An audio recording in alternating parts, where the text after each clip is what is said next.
Salamat sa Panginoon. Ito po yung first time ko ulit nag-preach after 1 year. At salamat sa Panginoon sa at inalaw niya ako na makapagbahagi ng salita ngayong araw na to. It is a very rare occasion na pwede dahil sa aking kalagayan. Pero salamat kay Lord at inalaw niya ngayon na pwede. So ang topic ko po ay yung topic ko din nung youth camp, pero iibahin natin ng konti. Nabanggit na ni Ate Che kanina.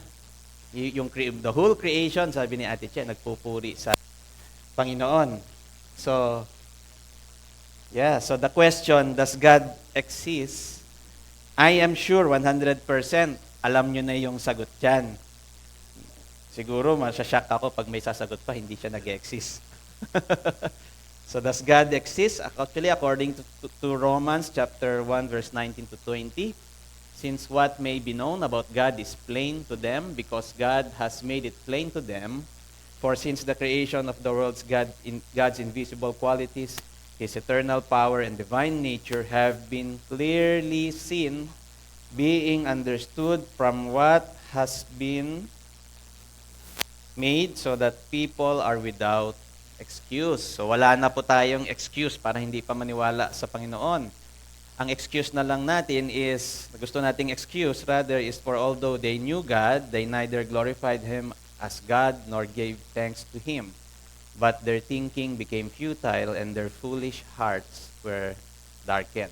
So wala nang excuse. We all agree na si God is existing.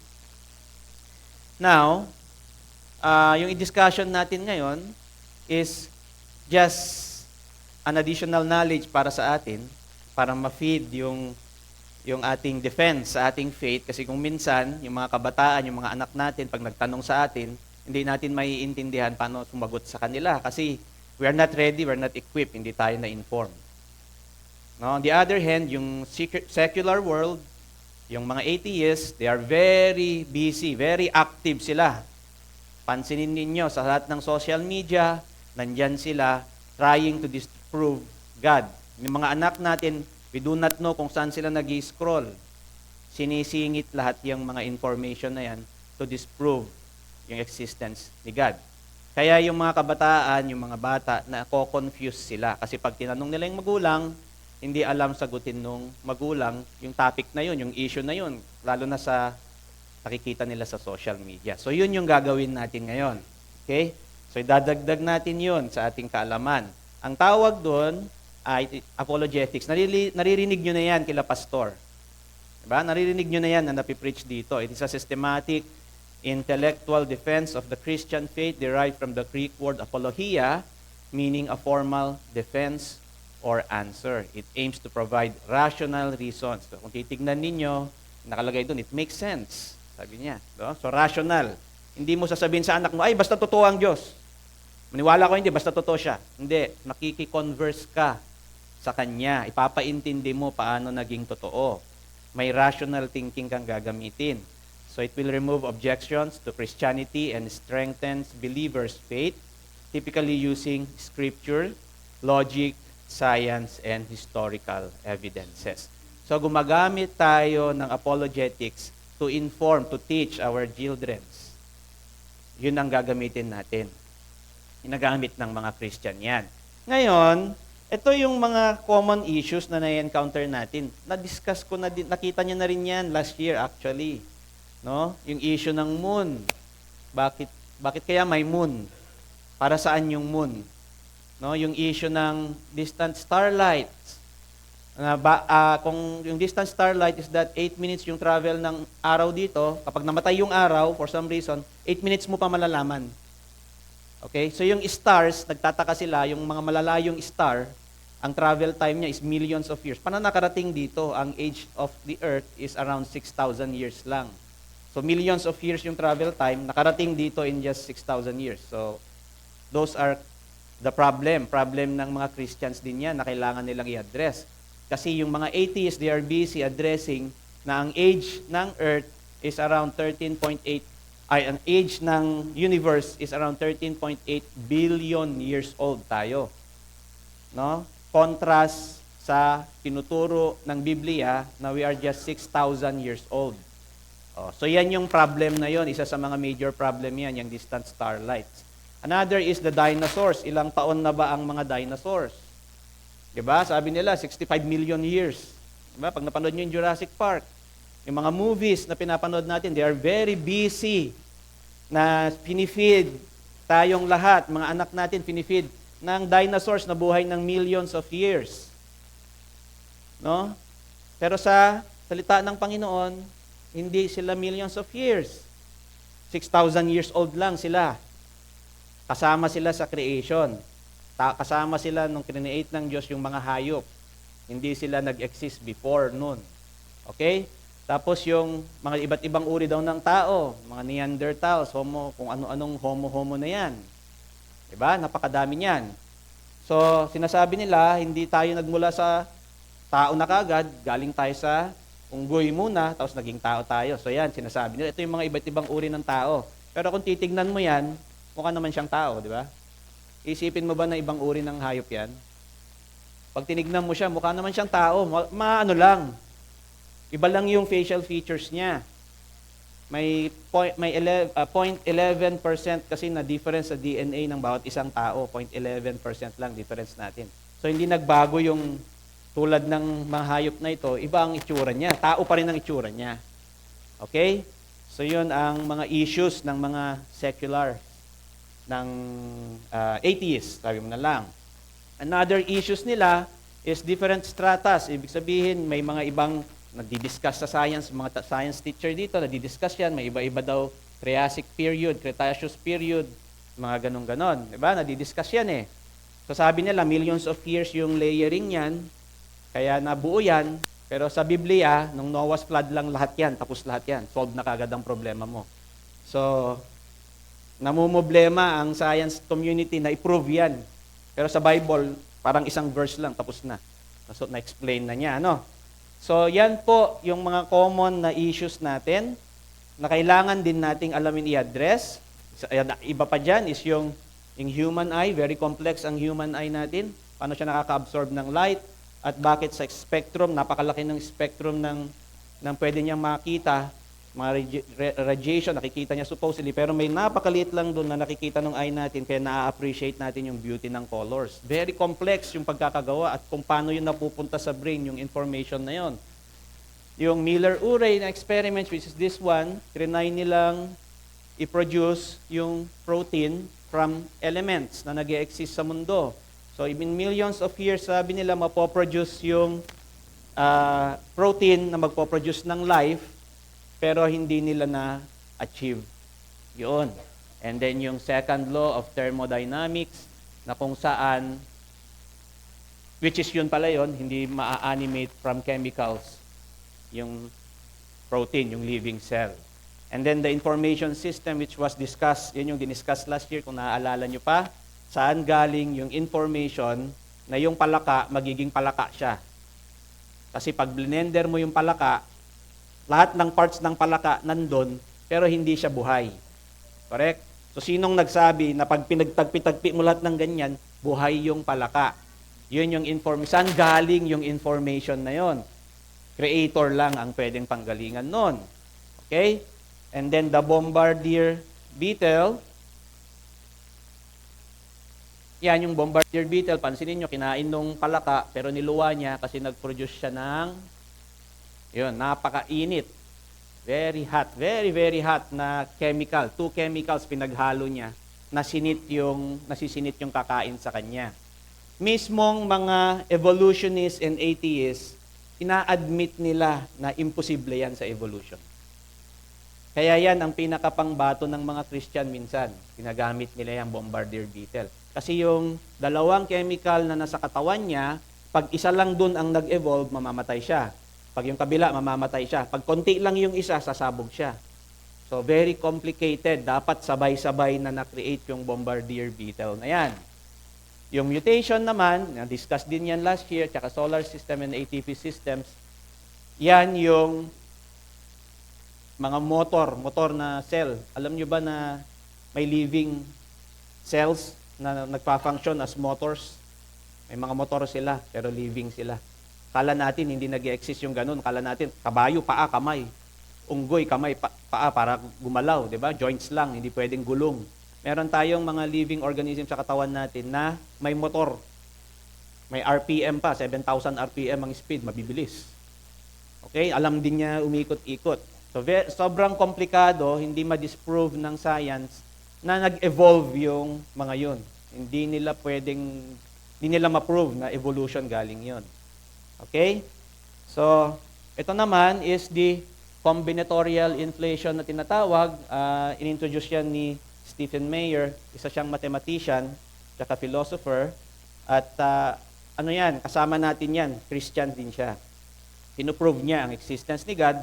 Ang issue niya is, yung combinatorial, ibig sabihin, yung combination ng mga cell is not enough to produce one living cell o combination ng mga atoms. It needs, sa isang protina, yung chance na makaproduce ka ng one protein in 150 proteins is 1 is to, anong number yan? This is 1,000, this is million, billion, trillion, and what's that? Sabi ni Petchoy, elander daw. 1 elander.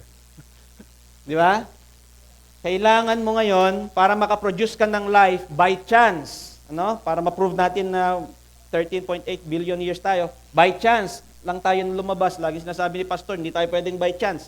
Pero assuming by chance tayo lumabas, kailangan mo ng 1 trillion galaxy size of Milky Way atoms para lang makaproduce ka ng one functioning atom na pwedeng mag-produce ng life. Kung hindi nyo ma-imagine ano ang size ng Milky Way, ito yun. Beetle yun, beetle. Yan. Nag-zoom out. Yung Earth, Sun, Solar System, nandyan tayo ngayon sa Milky Way. Maliit lang tayo, tuldok lang tayo. Imagine niyo na 1 trillion na ganyan ang kailangan para ma-produce yung one functioning atom na yun, para lang makapag-produce ng life. Hindi pa life, atom. Hindi pa protein. Ilang atoms pa sa isang protein. Okay? So, 4.5 billion years lang yung kailangan natin. Hindi enough, sabi ng combinatorial inflation. Through mathematical equation, tinignan ni Stephen Meyer by computation kung possible ba siya sa tagal ng panahon, and he found out na imposible na makaproduce ng ganong kalaki, ganong functioning na atom. Now, medyo mabilis ako, pasensya na po kayo kasi, introduction pa lang. So, dito tayo sa topic. Na-encourage ako kay Ate Che nung nag-preach siya ng science, na-encourage ako na, sige nga, try ko din i-discuss itong moon. Pansinin niyo yung moon, meron siyang dalawang phase. Yung isa, yung near side of the moon and far side of the moon, yun. Pag pinansin mo yung near side, maraming black. Diba? Pag tumingin ka sa langit, makikita mo yung moon. Marami siyang black. Ngayon, ano yung black na yan? Nagtataka yung mga scientists, bakit may black na ganyan? Nung unang panahon, hindi nila alam kung ano yan, inassume nila na may tubig sa moon. Kaya tinawag nila yan na Maria, Lunar Maria. Yan ang tawag nila. So akala nila tubig yan. Ngayon, yung mga scientists, yung mga pumunta sa moon, mga Apollo 11 to 15, and so on, they discovered and they found out na ito pala is nangyari ito dahil sa malakas na impact na hindi nila alam kung ano yung nag-impact na yun, kung asteroid ba or anything. Sa sobrang lakas ng force, hindi lang siya nag-create ng mga crater, pansinin niyo yung mga crater maliliit, pero yung black spot ang laki. So isang massive na force ang tumama sa moon at nag-cause niyan. Okay? So, yung lava lumabas doon sa time na sumabog yung bagay na yon, nagkaroon ng impact sa moon, and then nag-solidify siya. Kaya ganyan yung itsura niya. Yan yung resulta ng solidification nung malakas na lava na yon. Pero yung kabilang side, pansinin nyo, wala naman. No?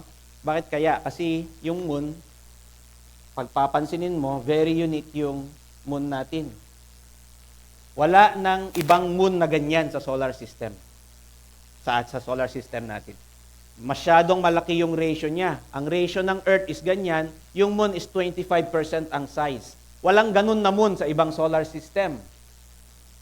At tayo lang ang may iisa lang ang moon. Yung Jupiter may 95 moons. Did you know that? Yung Saturn may 274 moons. Ang dami niyang moon. 100 plus na moon na discover nila last year lang.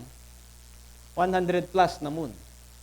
And at the same time, yung moon lang, ang 400 times is smaller sa sun. Kung ito yung sun, 400 times is smaller yung moon. And at the same time, 400 times closer to Earth yung moon comparing sa sun. Kaya siya lang ang pwedeng makapag-produce for some reason ng solar eclipse na tinatawag. Walang ganun sa ibang lugar. Tayo lang. Si Lord, pinakita niya sa atin yung beauty niya. Yung beauty ng creation niya. Dinagdag niya pa yan. Oy, dagdagan ko pa ng magandang... Diba? Walang ganyan sa iba. Pero may reason yan. Now, dahil sa total solar eclipse na yan, na-discover yung helium, yung element na helium. Yung nagpapalobo ka ng balon tapos lumilipad. Helium ang tawag doon. Na-discover nila dahil dyan sa total solar eclipse. So, ginamit ng Panginoon na tool din yan para ma-increase pa yung knowledge natin kung paano tayo dito sa Earth. Yung Einstein's general relativity, na yung light will be bent in an intense gravitational field, na-prove din niyang total solar eclipse. Na nagbe-bend pala ang light. Hindi pala siya straight lang, pwede pala siyang mag-bend. And then they also discovered na yung heliosphere na tinatawag ng sun ay existing pala. Nakita nila na totoo. Do you know what the heliosphere is? Kung ito yung sun, ito yung Earth, may protective layer dyan na ginawa si Lord para yung radiation ng sun hindi pumunta sa Earth. Nilagyan niya ng heliosphere. Tinakpan ng Panginoon. Tanggalin lang ni Lord yung konti lang doon, patay tayo lahat. Okay? Ganon tayo kamahal ng Panginoon. Kinoberan niya yan. Hindi lang yun. May heliopause pa. Outside ng solar system natin, mga planets ito, outside the solar system, may nilagay pa siyang isa pang protective layer para hindi pumasok yung radiation sa labas naman, papunta sa Earth. Can you imagine? Yung Diyos natin, gano'n niya tayo kamahal. Pwede lang niyang patayin lang tayo, di ba? Galing ng creation niya. Very perfect. Nung sinabi niya, it was very, very good. Yun. Ha? Pinapakita niya sa creation niya na siya ay existing, siya ay loving na God. Okay? Now, dahil ganun yung moon natin, dahil malapit siya ng 400 times, may advantage siya sa marine ecosystem. Dahil malapit siya, alam niyo yung may tidal, high tide tsaka low tide. Diba? Pag ito yung Earth at nandito yung moon, may high tide dito, may bulge. Hinihigop ng gravitational force ng moon yung water sa Earth, kaya nagbabulge siya, high tide yun. So pabang nag-i-spin yung Earth, may high tide siya at low tide siyang nararanasan twice a day. Every 25 hours, dalawa yung nararanasan ng Earth na high tide at low tide. Para saan yun? Yung high tide, low tide, ang trabaho niya, yung nutrient ng ocean, umiikot dahil nagtatas baba siya, napapump sa ibang lugar yung nutrients sa ocean, therefore, buhay yung marine life natin. Kaya sila buhay dahil sa tide, dahil sa moon. So, hindi basta create ni Lord, ay, may lesser light. Okay, dyan na lang yung lesser light para liwanag lang. Meron siyang trabaho. Bakit siya malapit sa Earth? So, dahil doon, tulad nito, yung grunion, a type of fish, yung grunion yan, naglilay yung grunion ng egg pagka low tide, ay pagka high tide. High tide, pupunta siya doon sa dagat, maglilay siya ng egg doon. Tapos maglo-low tide na. Yung egg na iwan na doon. After 2 weeks, nag-high tide, low tide. After 2 weeks, saktong-sakto ng pisa niya, high tide. Lalabas yung fish. Saktong-sakto. Diba? Ginawa ni Lord yung moon para lang. Di ba? Ang galing ng Panginoon natin. Napakagaling ng Panginoon natin. Yung horseshoe crab, ganun din. At saka yung baby sea turtles. So merong reason ang Panginoon bakit siya nag-create. Hindi lang basta, hindi, gusto ko trip ko yan. May reason. Kaya niya sinabing it was very, very good. Okay? Another thing, ito naman matutulungan to sa tayo nito sa age of the earth. Yung moon natin, according to them, may laser silang ginamit to compute this one. Lumalayo siya 3.8 cm, ganyan. Ayan kaliit. Every year, lumalayo yung moon natin, ganyan. Okay? So, dahil ito na yung distance ng moon, ito na yung earth, ang sabi nila, 4.3 billion years old ang earth, according to atheists. 4.3 billion. So, ang ginawa ng mga Christian scientists, sige nga, balik pa rin nga natin yung travel ng moon. Tingnan natin kung tatama. So, pinabalik nila yung moon na yearly, pinabalik nila kung ilang billion of years aabutin bago mag-collapse yung moon. Ang moon, pag malapit na siya sa earth, hindi siya babagsak sa earth. Sasabog siya. Sasabog siya, tapos yung parts niya babagsak sa earth. Okay? So, bago siya mag-collapse, kinompute nila yung lapit niya. Kasi nga, 4.3 billion years daw sila na-create dalawa, so therefore, dapat buo pa rin siya ng 4.3 billion years. Kaso 1.2 billion years pa lang, sasabog na yung moon. So mali yung computation ng mga atheists, ng secular, na dapat 4.3 billion years. Hindi nila ngayon maipasok yung age ng Earth sa pamamagitan ng buwan na yan. And at the same time, yung moon natin, sabi ng mga scientists, it is still cooling. Kung 4.3 billion years na siya, matigas na sana siya. Fully matured na moon, na planet. Pero still, lumalamig pa siya ngayon. So, hindi pa siya parang fully developed. Kama na lang. No? So, problema nila yan. Problema nila kung saan galing yung moon. Nag-create sila ng mga theories. Marami yan. Sa tatlo dyan is the fission theory. The Earth spun so fast that the Earth molten lava separated from Earth and became moon.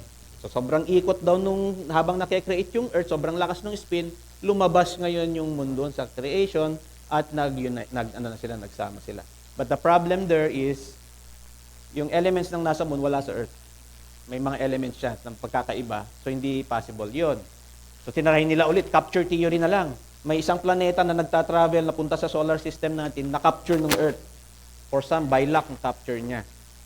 So capture theory 'yon. But the problem there is, it's very unlikely na may matamaan ka sa outer space. Halimbawa, at magturo ako ng ganyan, tapos nag-travel ako sa space, dire-diretso ako, wala akong mababangga. Wala. Dire-diretso ako, halimbawa, nagturo ako rito, okay, dire-diretso ako rito, wala akong mababangga. Ganun ka luwag yung space. So yung idea na some reason nasa lunong Earth yung moon, it's very unlikely, very impossible. And then the giant impact theory hypothesis, may size daw na parang Mars, sumalpok sa Earth, and then after that, na-produce yung moon. No? So, lahat ng yan, nadi-disprove ng creationists, ng Christians. Hirap na hirap ng mga evolutionists na i-prove na totoo yan. Okay? Salamat sa Panginoon at nagbigay ang Panginoon ng mga ganyan. Kasi kung di niya binigay yan, di natin mapuprove. Diba? Pero binigay niya to prove His point. Now, doon tayo sa one side of the moon. Yung one side, the reason bakit, di ba sabi ko kanina, may yung isang side niya may mga malaking peklat, yung isa wala. Tapos ito lang nakikita natin actually, yung may peklat lang, yung may malaking block. Pag tumingin ka ngayon, tingnan mo yung moon, yun lang nakikita mo. The whole day, yun lang nakikita mo. Ang tawag doon, tidal locking. Nakalock kasi siya sa tidal, sa gravitational force ng Earth. Paano naglalak yun? Yung ibang moon ng ibang solar system, hindi siya gano'n, umiikot siya. Iba yung mga pinupuntahan niya. Pero yung moon lang ang nakaharap sa atin. No? May reason yan. Pinapakita ng Panginoon, ba't nakaharap yan eh? May bulge na konti dito na sobra kaysa dun sa likod. Kaya ang nahihila nung Earth is yung front side niya. Nahihila niya. So So gustong umikot ng moon, minsan umiikot ng konti. Ito yung earth, umiikot siyang paganyan, pero bumabalik siya. So yung ang nakikita lang natin yung mukha niya. Okay? Yun yung tawag doon, tidal locking. Now, bakit importante yon? Kasi ngayon, lumalabas na may kinalaman yung Maria sa Noah's flood. Yun ngayon ang mga ibang belief ng ating mga Christians, na ibang Christians natin. Paano nangyari yon na may kinalaman yan? Nakita din kasi nila sa mundo, sa earth, merong, alam niyo, 100 kilometers na size. May mga 100 kilometers na diameter na crater dito sa earth. May mga tumama din dito. Pero pagkakaibang lugar lang, yan yung mga yan. No, pansinin niyo yung Pilipinas, inilagan. Wala. Safe tayo nun. No? Kaya nga may theory na si Adam daw, diyan sila nakatira.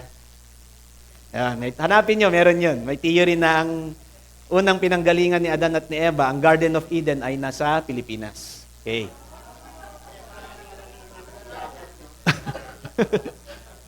Meron na sa Bliss. Okay. So, may mga craters ganyan. So, may nag-cause niyan. Sabi, may nag-cause. Kung ito yung earth, umiikot siya pa ganon, at yung moon nakaharap lang sa earth, nung nangyari yung catastrophic event na yan, may malaking bagay na tumama, shinield nung earth. Kaya kung dahil umiikot siya, maraming pinuntahan. Bawat ikot niya, tumatama doon yung meteorite. Yung moon, on the other hand, nakaharap lang sa isang lugar. So, doon tumama yung iba. Dahil nakaharap lang siya, doon tumama. So, it took around 1 to 2 days lang for that to happen. Hindi siya years. Kasi pag ilang linggo siya nangyari, pati yung likod ng moon. Kasi pag nandito na yung moon, di natamaan, di ba, yung likod? Hindi nandito lang siya banda. So, doon lang siya. So, around 1 to 2 days max, doon lang nangyari yung event na yon. Okay? Sinasabi nila na yan yung event ng Noah's flood. It makes sense na na-break, the water above the firmament nag-break, natamaan ng mga yan. Okay, yun ngayon yung hindi pa siya proven, pero doon papunta yung mga scientists natin. Okay. Which is, ito yon. Okay. Masaya ba na meron tayong natutunan na ganyan? Na ano tayo? Na-amaze tayo sa Panginoon? No? Ang ganda, di ba? Ngayon ang tanong, anong impact niyan sa inyo? Na-inform ako, natuto ako, natuwa ako, ang galing, wonderful works, ang ganda ng ginawa, ang galing ng Panginoon natin, ano? Ang gano'n niya tayo mahalin. Di ba? Ano ang response natin dyan? Ito ba? Wow, ang galing ng Panginoon. O, wow, ang galing ng Panginoon. Lord, thank you, and increase mo yung knowledge ko. O, wow, ang galing ng Panginoon. Lord, thank you, and increase mo yung knowledge ko. I want to know you more. I want to love you more because of that. Ano ang impact ng mga preaching na narito na ang sarap-sarap pakinggan, ang galing-galing ng Diyos natin? Ano ang impact niya sa atin? Anong response natin doon? Alin dyan sa tatlo? Kayo ba yung una? Kayo ba yung pangalawa? Kayo yung pangatlo? O kaya yung, wala lang, nakatulog ako, may aircon sa loob? Alin tayo doon? Sometimes we're not conscious na may pinagagawa ang Panginoon, bakit niya tayo tinuturuan? Bakit niya pinapaalam sa atin ng mga bagay na ito? Hindi natin napapansin na hindi lang nag-e-end sa natuto tayo doon. Kaya ang malaking tanong ngayon sa atin is, does the real God exist in you, sa atin? Yung totoong Diyos ba nag-e-exist sa atin? Kasi may kapalit na response yun eh. Kapag tinuro ka niya at may ginawa sa iyong Panginoon, nalaman mo, nag-preach si pastor, kung baano ka deep yung love ni Christ sa atin at yung sakripisyo niya sa krus ng Calvary, pag nakita mo, wow! Galing ng Diyos natin, mahal na mahal pala talaga niya ako. Ano gagawin mo after? Diba? Na-inform ka, okay. Ano pa? Para ka rin bang tulad ng mga ito? 1 Corinthians chapter 1, verse 22 and 24. For the Jews require a sign, and the Greeks seek after wisdom. Hanggang doon lang, natuto ka na, knowledgeable ka na. But we preach Christ crucified, unto the Jews a stumbling block, and unto the Greeks foolishness. But unto them which are called both Jews and Greeks, Christ the power of God and the wisdom of God. Meron bang power sa'yo? Yung ginawa ng Panginoon, may power ba sa'yo? May impact ba siya sa'yo? Yung mga preaching na narinig nyo all throughout the years. May bago ba? May nagbago ba sa atin? Okay? Paano natin malalaman yan? Tingin tayo ng mga example ng mga tao na binago ng Panginoon. Kilala nyo si Ali Khamenei? Yung Iran war, pinatay ng US? Yung kanyang kanang kamay, biglang nakakilala kay Lord. Alam nyo kung ano nangyari sa kanya? Kung ano yung nangyari kay Saul, si Saul, si Paul. Kung ano yung nangyari sa kanya, same na same din yung nangyari dyan. Na bulag siya ng 3 days, at si Lord nagsabi sa kanya, why are you persecuting me? And then after 3 days, may magbabalik ng eyesight mo. Same na same ang nangyari. Yung kanang kamay ni Ali Khamenei, nagtatago na siya ngayon kasi na-born again siya because of that. Diba?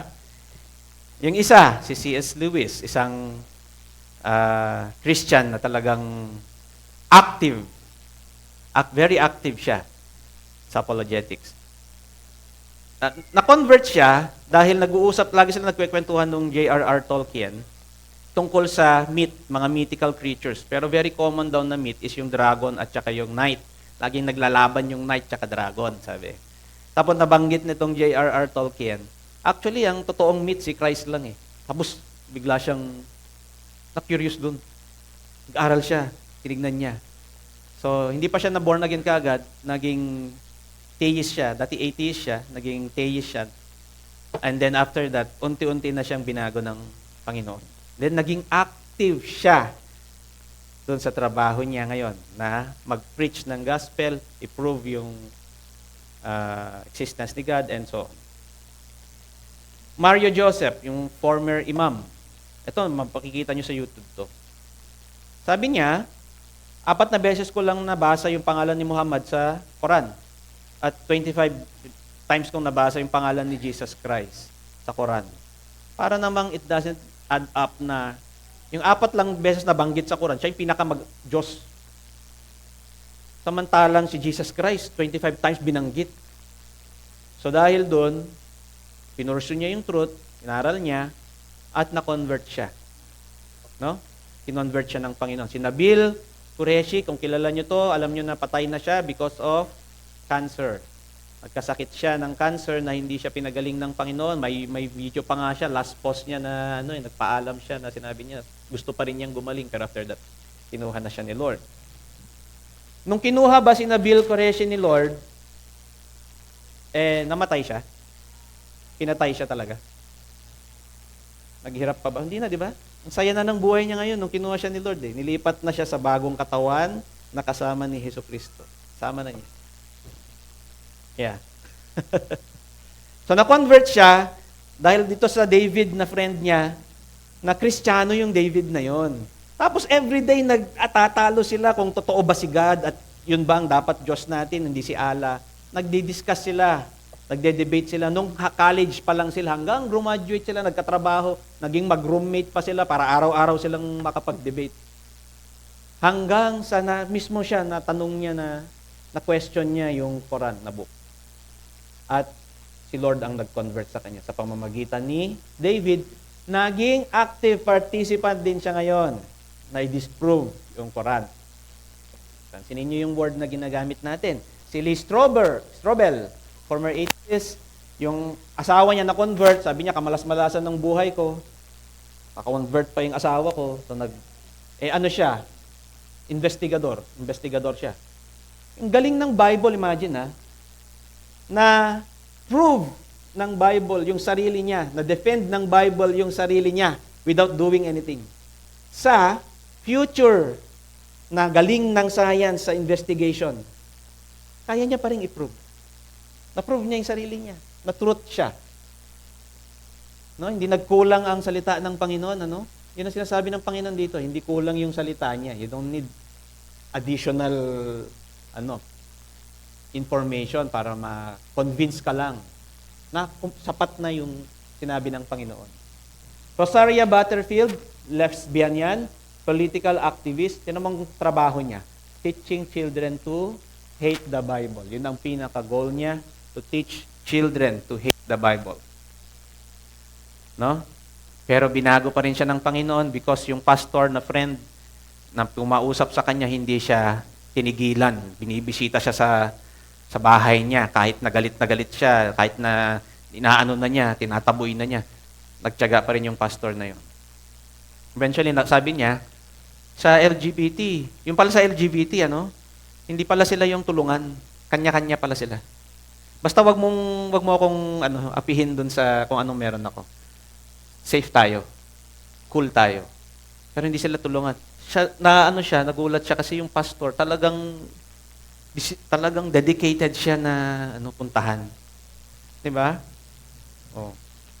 Pansinin niyo, ganoon din siya. Si Rosaria Butterfield naging active din sa kingdom ng Panginoon. Dr. Wang, eye surgeon, na-convert siya. Ito, matindi to kasi eye surgeon siya. Sabi nung kausap niya na doktor, tingin ka sa labas, nakikita mo ba yung Lamborghini doon? Oo. Imaginein mo, paano lumabas yan? Hindi ko ma-imagine. Diba? Hindi pwedeng basta nag-pop up yung Lamborghini dyan. Paano pa yung mata? Mas complex pa dyan. Kaya siya parang natulala. Sinik niya ngayon si God. So ang kapangyarihan ng Panginoon, siya lang ang pwedeng mag-convert sa paraan na gusto ng Panginoon sa atin. Siya lang. And how do they respond to that? Nag-respond sila by being active sa kingdom ng Panginoon. Itong Dr. Wang, eye surgeon, nagkakaroon siya ng mga parang eye surgery na mga free for the children, and then pinipreach nila yung gospel dun sa children, ginagamit niya yung ang natutunan niya sa mata. Okay? And then, lastly, si Skylar Stroud, di pa masyadong kilala to, from trans, naging transformed. Nag-transform siya. Naging lalaki siya ulit. Nanaginip daw siya, yung verse na yan, Ezekiel chapter 6 verse 4. Hindi niya alam ang Bible. Hindi niya alam ang chapter, hindi niya alam yung verse. Hindi niya alam kung ano yung napanaginipan niya. Tapos binagabag siya niyan, paulit-ulit, hanggang sa talagang ang Panginoon dinirect siya into conversion. So ngayon, tinutulungan niya yung mga LGBT, paano sila bumalik into kung ano talaga sila. Active din siya sa field na yan. Meron naman yung mga nako-convert through Jesus Dream. Marami ito sa Middle East, usually ng mga countries. Napapanaginipan nila si Jesus. Parang yung nangyari dun sa Al-Ikemeni, yung tao niya. And then, ito very common din sa kanila for some reason. Pinapapunta sila sa isang lugar, tapos sa lugar na yon may Kristiyano lagi silang namimit na nagsasabi na inutusan ako ni Lord, sabihin ko daw sa iyo yung truth at ine-explain nila yung katotohanan. Ito, talagang encounter kay Christ. Walang nag-convince, talagang si Christ lang lahat ang kumilos. Wala sa effort ng kahit sino man ang pwedeng mag-convert sa atin. Kapangyarihan lang ni Christ. Ang sabi ng Panginoon sa Ephesians, chapter 2, verse 8 to 9, "For it is by grace that you have been saved through faith. This is not from yourself." Kahit sino sa inyo, walang kapangyarihan mag-convert. It is the gift of God. Siya lang ang may kapangyarihan. So that no one can boast. So, love for God.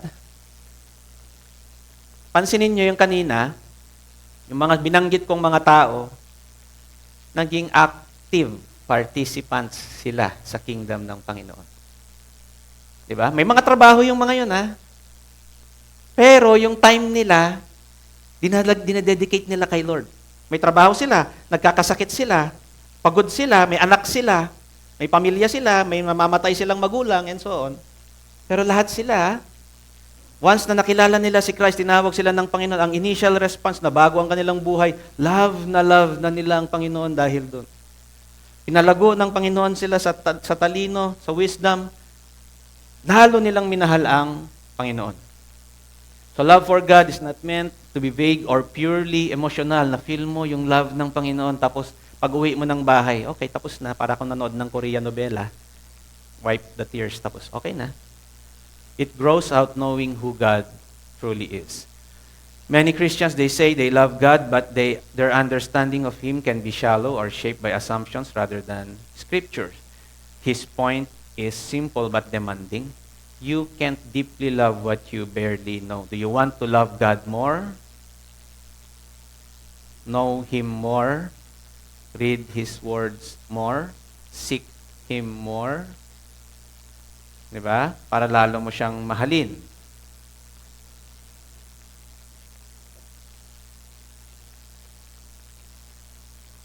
So because of that, do you love Him with your mind? Or do you love Him with your heart? Hindi ako, mali yan. Teka, di ba, akala ko ba love Him with your heart? Heart is deceitful. Tingnan natin yung verse. Andyan, no? Jeremiah 29:13, you will seek me and find me when you seek me with all your heart. It means it's a total surrender, not trusting with your feeling. Hindi tungkol sa feeling yung with all your heart. No? So do you love Him? Sa Deuteronomy, ganun din, all your heart. Matthew, ganun din, God with all your heart. Pare-pareha sila, with all your heart. Lahat. Total surrender. Hindi lang na-feel mo, yan na. So do you love Him with your mind or do you love Him with your heart? You love Him with your mind kasi minsan ayaw mo, no, dapat i-rebuke tong katawan na to. Minsan tinatamad ka, no, i-rebuke ito. I want to love Him. Yun ang mag-i-stand. Okay?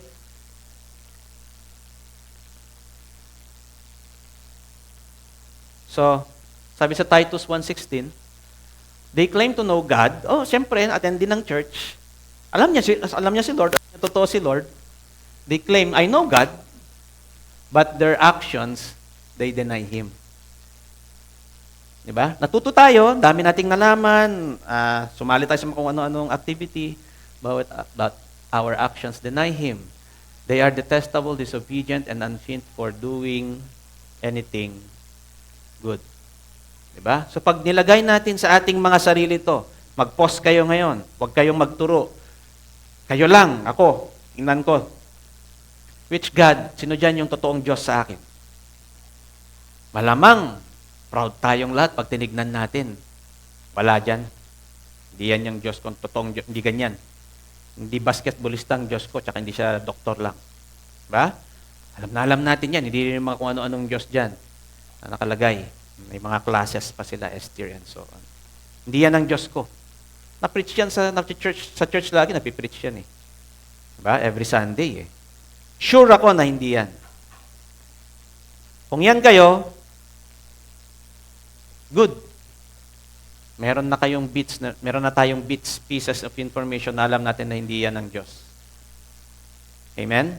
Pero, eto kaya, Diyos natin. Alam nyo ba yung Diyos ng lang naman? 9% ng tithes lang naman ang kaya kong ibigay. May 1% na natira, wag ko nang ibigay. Isang case lang naman ng alak. Hindi pa ako actually lasing noon. Ngayon lang naman ako magsasharon, 3 supot. Dati isang supot lang naman sinasharon ko. Di ba? Late lang naman ako pag praise and worship. Sa word naman, di naman ako nalilate. No? Pag may church commitment, ano lang yun? Usapan lang sa loob ng church yun. Nag-serve naman ako eh. Kahit medyo natin ng konti, yung commitment, laruin natin ng konti. Hindi naman siguro stricto, di ba? Sila naman, puro na lang naman, ako na lang naman, nang gumagampan na lang naman sa church naman. Di ba? Grabe yung Diyos niyan. Para makapahinga naman ako, sila naman. Diyos ba natin yan? By our actions, ganyan ba tayo? O pag inutusan tayo ng Panginoon, joyfully.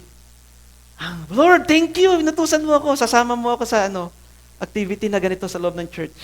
I want to be active. I want to participate. O ikaw yung puro excuse. Diyos natin minsan, Diyos ng lang naman. God of Sunday lang. Sunday lang nagiging Christian. Monday to Saturday, hanggang 11:59 p.m.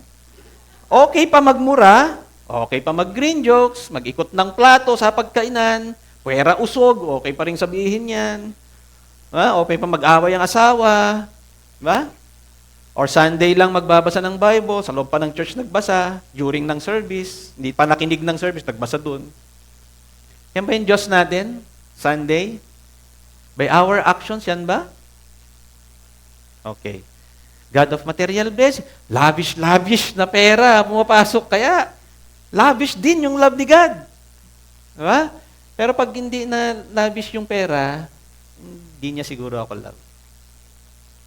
No? Yan ba yung Diyos natin? Diyos ba natin yung cool na pastor? Pag ang cool kasi ni pastor, kaya ma-attend ako, ganda kasi ng mga preaching. Talagang ganado kang kumain. Galing kasi mag-joke ni pastor, tapos cute pa siya. Yan ba yung Diyos natin? Diba? So, yung Diyos ba natin is pro-LGBT tsaka pro-abortion. Kapag mahal naman Diyos namin, tinatanggap niya kung sino kami. Kaya attende ako ng church na yon. Yan yung Diyos na gusto ko. Tanggap ni God kung anong gender ng anak ko. Okay lang magpa-abort din kasi kung aksidente naman, maintindihan ni God. Love niya ako eh. Yan ba yung Diyos natin? Alam natin kanina na hindi yung mga images kanina yung Diyos natin. Pero yan, mga yan, Diyos na yan. Alam ba natin na hindi yan yung Diyos natin?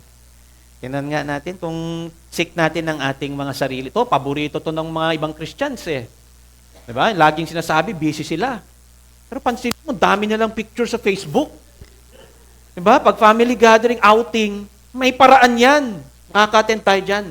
Diba? Pero pag sabihin mo, DBBS, ganito, may activity ang church na ganito, hindi, busy kami, maraming trabaho eh. Diba? Pag sa church, laging optional lang.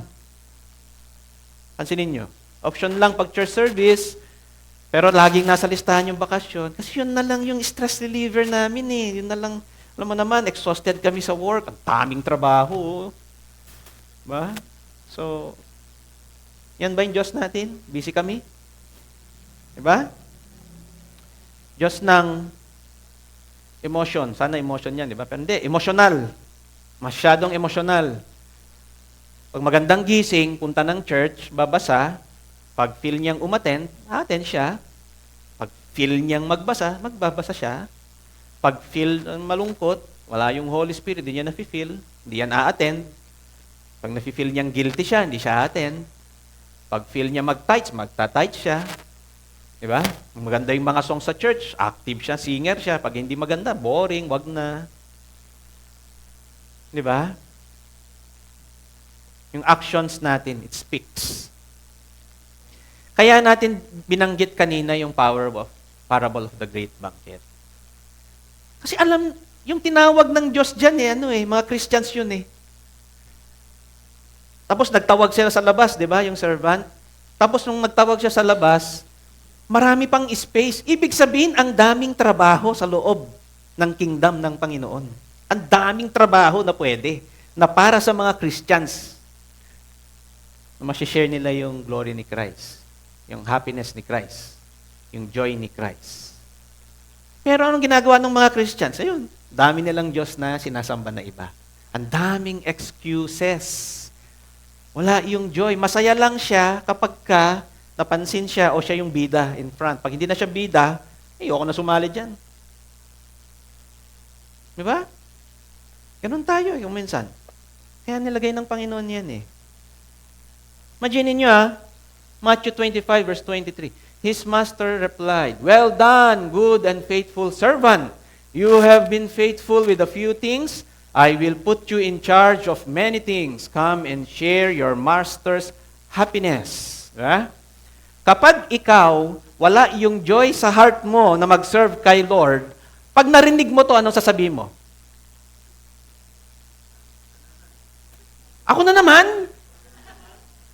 5 years na ako nagtrabaho niya na. Iba naman. Lord naman, Minsan lang ako magbabakasyon, once a year. Diba? Come and share your master's happiness. Ito yung happiness ni God, Paano mo magagawa yan kung wala yung joy na yun? Kung una pa lang tinawag ka ng Panginoon, napilitan ka na lang. Paano pa yan? Did you know na yung mga pastors dito, alam ba, si Pastor Jess na lang, yung kinekwento niya sa DVBS, dati ako, naiintindihan ko kung paano yung gumawa sa DVBS, yung inisa-isa yan, yung nagpupuyat, nagpaplano ng ganito. Anong sabi ng Panginoon? Sa good and faithful servant, dagdagan ko pa yung trabaho mo, Pastor. Pag si Pastor reklamador, anong mangyayari? Wala, di ba? So tayo, na nandito ngayon, nakikinig, ano nang move natin after niyan? Ano nang gagawin natin? Oh, may family day tayong parating. Oy. Di ba? Kung valid ang reason, good. Hindi naman masama yun. Pagka may emergency cases, talagang hindi pwede. Pero, halimbawa na lang, ang sample ko dito is this. Once a year ka lang, halimbawa, mapupuyat or mag-a-absent para lang maka-attend ka sa ganyan, sa gathering. Will you not sacrifice this? May tinanong nga ako minsan dyan eh. Oh, may trabaho ka. Gaano katagal ang bakasyon mo sa isang taon? Meron kaming 1.5 days per month, sabi niya. Okay, so sa 12 months, ilan ang bakasyon mo kung 1.5? Pakitulungan niyo ako mag-compute. 1.5 days per month, so 12 months is 18 days. 18 days. May 18 days kang bakasyon a year. Kaya possible ba sa'yo mag-sacrifice ng 3 days, halimbawa? Ng bakasyon mo for, halimbawa, youth camp, DBBS o ano man. Kaya mo ba? Nagluka, nung mukha niya, nalungkot. Ano naman yung bakasyon ko? Ang hirap, di ba? Doon pa lang, wala na yung joy ng service sa Panginoon. Paano pa yung mas maraming gagawin natin? Ang dami pang pinapagawang Panginoon. Yung DVBS na nga lang, hindi na alam kung saan ka pupunta dito. Sa dami nung aasikasuhin mo kasi kulang ng manpower. Yung youth camp na nga lang eh. Di ba? Kasama yun sa service sa Panginoon eh. Hindi lang yung tinuruan ko yung anak ko sa bahay ng 10 Commandments and so on. Hindi lang siya yun. Hindi lang nagbasa ako ng Bible. Pati itong mga gatherings na ito, kasama doon, mga kapatid. Kasama lahat yan. Okay? So sabi ng Panginoon sa Galatians chapter 25 verse 22-23, yung fruit kasi ng Spirit, pag slave ka na ni Christ, binili ka na ng Panginoon, ang prutas niya sa iyo is, ang bibigay niya sa iyo is love, joy, and peace. Kahit mag-pause ka na dyan, love, joy, peace. May joy siyang ibibigay sa bawat service na ibibigay niya sa iyo. May love siyang ibibigay sa iyo. Pag wala yan, nafe-feel mo, napipilitan ka lang sa lahat ng bagay dito, then kailangan kausapin mo na sa Panginoon ka na magpaliwanag. Amen? Lahat ng mga binanggit ko kanina, papunta doon. Lahat yung nakikita nyo dito na inuutusan ng Panginoon, talagang nakikita nyo active participant. Nandito talaga sila, papunta lahat sila doon. Pero pag umpisa pa lang sa'yo, napipilitan ka na wala ng joy, wala ng peace. Mahirap, hindi ka makapag-serve sa happiness ni God. Diba? Ayan, yung nabanggit din ni Pastor Jerry noon, nababanggit niya ito. Hebrews chapter 10, verse 24-25. Let us consider how to stir up one another to love and good works, not neglecting to meet together. Kasama yung meeting together. O, di ba? Kasama sa ayaw nung heart mo, pero hindi, yung isip ko, kailangan kong gawin para kay Lord. Kailangan kong i-train yung sarili ko na normal yun. Kasama sa package ng pagiging Kristiyano. At masaya mo yun na ginagawa. The joy of the Lord is my strength. Masaya ka kasi masaya ang Panginoon. Diba? So therefore, we are always confident and know that as long as we are at home with body, we are away from the Lord. Sabi sa 2 Corinthians chapter 5, verse 6-10, I say and would prefer to be away from the body and at home with the Lord, so we make it our goal. It is our goal to please Him. Sa lahat ng bagay. Sa lahat ng bagay, mga kapatid. Kasama yung mga activities natin sa church. Kasama yun. Okay? At yung ano pa yung gusto ninyong salihan o gawin, magpagamit tayo sa Panginoon. Mightily magpagamit tayo sa Panginoon. I know your deeds, sabi sa Revelation chapter 3, verse 15 to 17, that you are neither cold nor hot. I wish you were either one, isa lang dun, one or the other. So because you are lukewarm, medyo lukewarm lang na Christian, naka-steady lang dyan, I am about to spit you out of my mouth.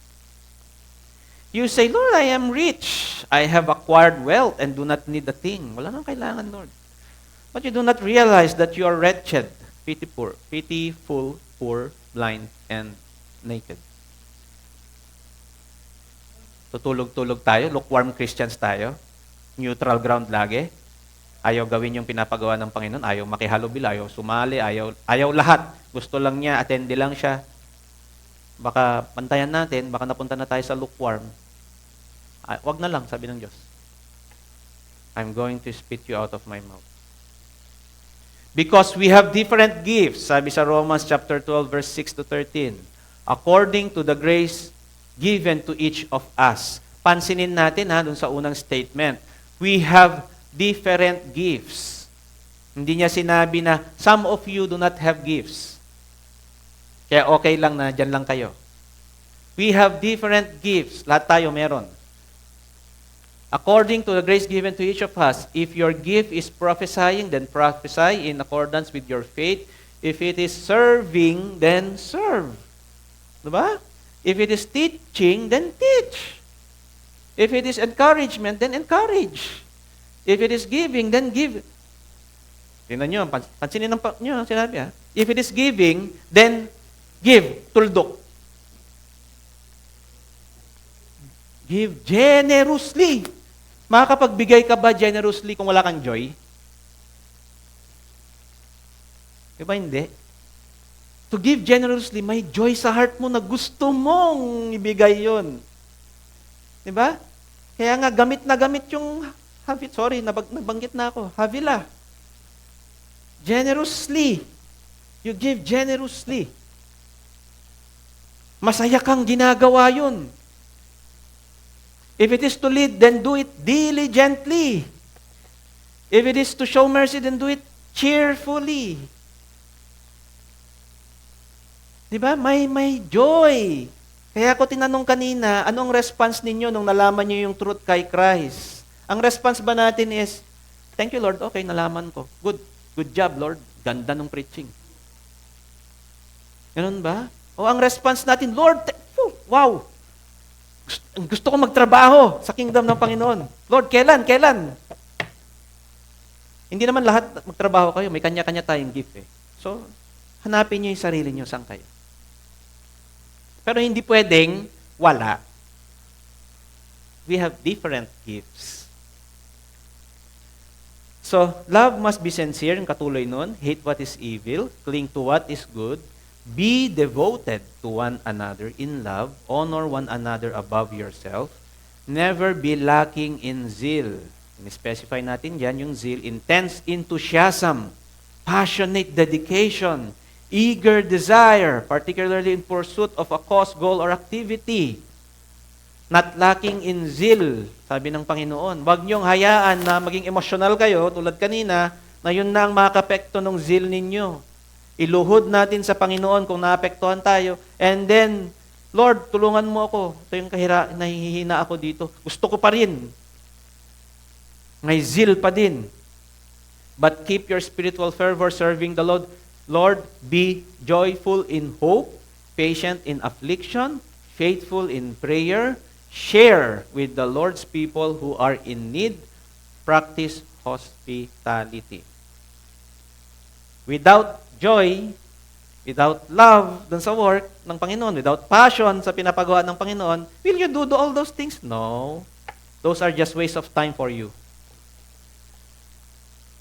Diba? Dedication talagang gusto ng Panginoon. Pag dedicated ka, aalisin mo na yung mga excuses, ipapractice mo na hindi, walang excuses. Ito ang sinabi ni Lord. Kahit pa minsan, meron bang mga dito, hindi pagkakaintindihan minsan pag may mga decision, may mga activity? Marami po. Marami mga diskusyon na medyo hindi nagkakaintindihan, nag-iiringan. Madami tayo niyan. Puno tayo niyan. Does that mean wala na yung zeal because of that? No. Iluhod, matututo tayo magpakumbaba sa Panginoon. Hindi nilagay ng Panginoon yung ayaw mong tao dyan para alisin niya for you. Para baguhin ka niya. Turuan ka niya. How do you manage these kinds of people? Kasi gusto ko mag-function kayo as one. Body of Christ. As one tayo nagpa-function. So pag noon nga, actually noon, nagtataka ako kay pastor. Pagkatapos ng youth camp noon, laging yun ang sinasabi niya. No? We are working as one. Sa isip-isip ko, pastor, daming away ng mga nakaraan. Di ba natin ano yun? And then habang tumatagal, nare-realize ko, tama yung sinasabi ni pastor eh. Huwag kang mag-focus doon. I-address natin yun unti-unti, okay? Pero mag-focus tayo pa rin doon sa joy. Meron pa rin yun. Gusto pa rin natin mag-serve. Ang ginagawa ng iba sa atin, naghahanap ng rason para makabakasyon. Naghahanap ng rason para mag-excuse doon sa work na pinapagawa ng Diyos. Mas gusto natin yun. Okay? So, knowledge fuels devotion. The more clearly we understand God's character, His holiness, justice, mercy, and sovereignty, the more meaningful our love becomes. It moves from sentiment to reverence. So lalo nating mamahalin ang Panginoon. The more we study His Word, the more we seek Him, the more na na-encourage tayo. So do not force yourself na maging active kung ganun man ang issue ninyo. Ipag-pray nyo sa Panginoon, Lord, I want to do this. I want to join yung service sa kingdom mo.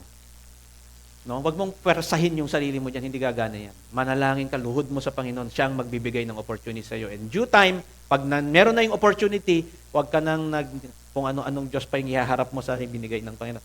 Go na, sugod ka na. Sabi nga ng Nike, paborito ng Christians yan dapat. Just do it. Do it. Just do it. Gawin mo na. Huwag kang magpatumpik-tumpik pa. Amen po ba? So I hope and pray na nakapaglingkod po ako sa Panginoon, sa inyo. And doon po nagtatapos ang aking lesson. So salamat sa Panginoon. Tayo ay dadakon na sa ating Last Supper. So tinatawag ko na po ang pwedeng mag-fast ng bread and wine.